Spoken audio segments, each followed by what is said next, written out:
우리 국민들께서 관심 가지고 있는 부분이 검찰 개혁 문제 아니겠습니까? 네네네. 오늘 이재명 대통령도 관련 질문을 받고 다시 한번 구체적으로 설명했습니다. 자신이 얼마나 그런 죽을 고비를 넘겼는지 뭐 검사 사칭 그 부분부터 해가지고 네, 검찰 때문에 네, 검찰 때문에 얼마나 힘들었는지 그런 것들 다 설명을 했습니다. 설명을 했고 검찰에 업보가 있다, 마녀다, 뭐 이런 얘기까지 할 정도로 검찰을 작심 비판했어요. 네. 그럼에도 불구하고 보안 수사 필요성 일부는 또 인정했단 말입니다. 그러니까 이게 결국 인권 문제, 네. 또 우리 국민들의 여러 가지 삶에 있어서 도움이 되는 게 있다면, 또 우리 국민들의 삶을 잘못되게 만들 그런 여지가 있다면 보안 수사를 통해서 바로 잡아야 된다. 이런 취지의 언급을 한 걸로 해석이 됩니다. 어떻게 보셨습니까? 사실은 지금 이른바 민주 진영 안에서 너는 검찰 편이냐, 혹은 뭐 반검찰 편이냐, 네. 이렇게 좀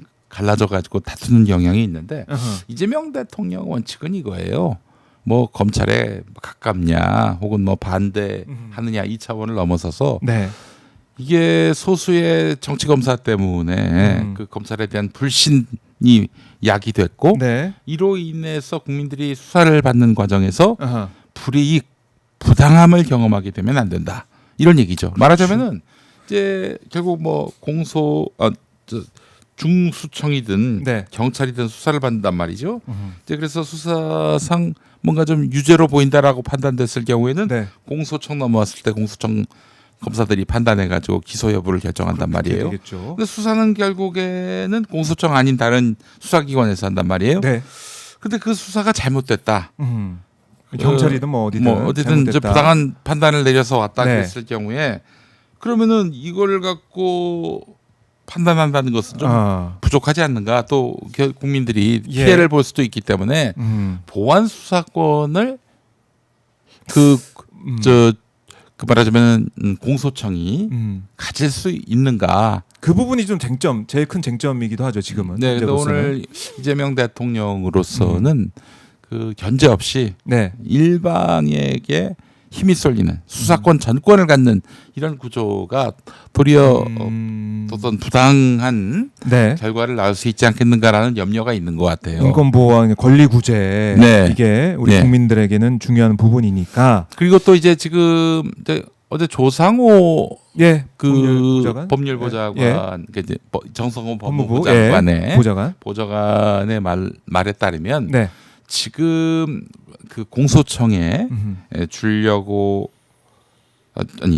아니라 줄 수 있다는 이런 보안 수사권은 이게 과거에는 보안 수사권이 이제 인지 수사가 가능한 아무개가 있는데 아무개를 더 골탕 먹이려고 하는 그런 차원에서의 검찰이 보여줬던 이 보안 수사권이었다면은 이제는 그 사건과 무관한 보안 수사권 행사는 불가능하게 못으로 박아놨다. 그렇기 때문에 지금 논의되고 있는 공소청에 줄 수도 있다는 보안 수사권은 과거 보안 수사권과는 다르다. 이런 점을 얘기하더라고요. 그래서 오늘 대통령이 그 말씀하신 거는 내가 검찰의 최대 피해자인데 검찰에 대해서 확실히 그립할 수 있다. 내가 검찰을 장악할 수 있다.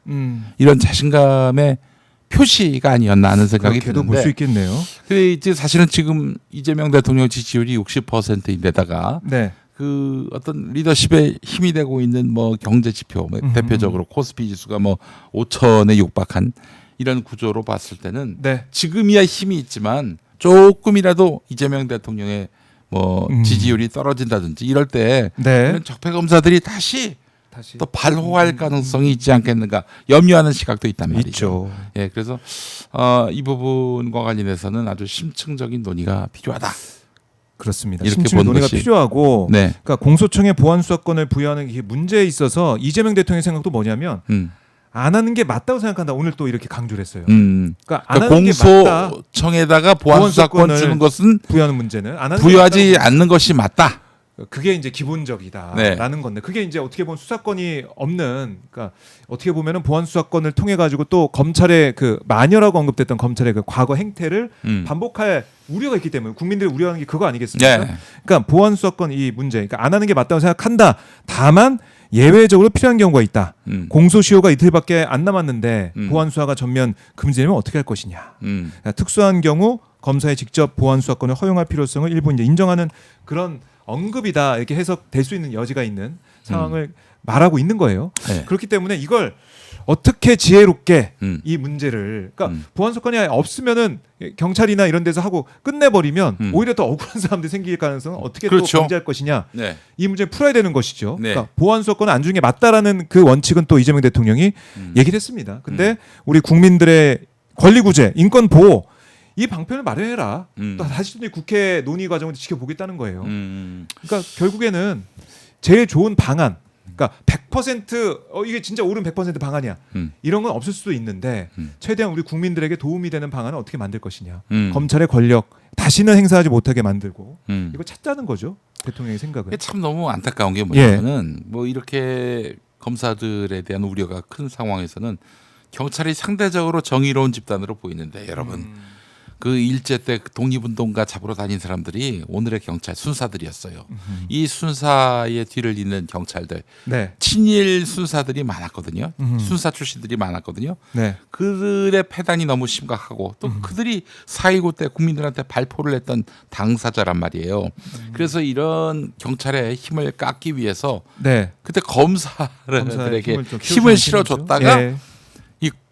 또 검사들이 또 좋은 역할을 할 때가 있었어요. 우리 여러분 영화 1987 보셨습니다마는 그때 박종철 열사의 죽음을 세상에 폭로한 주체가 또 검사 아니겠습니까? 네. 그런데 민주화 이후에 정치 세력이 갈등이 심해지면서 너도 나도 상대방을 고소하고 네. 그러다 보니까 검찰이 쓸데없이 말하자면 중간에서 종결자가 되다 보니까 힘이 커지고 그래서 결국 그 검사가 윤석열이란 괴물과 함께 공당을 집어삼키고 국가 권력을 집어삼켜서 결국 오늘 이 순간 어마어마한 괴물이 됐단 네, 말이죠. 내란과 친일 쿠데타를 그렇기 때문에 이렇게. 경찰을 정의롭게 볼 여지도 없고 그렇다고 검찰에 대해서 우리가 두둔할 여지도 없고 그렇죠.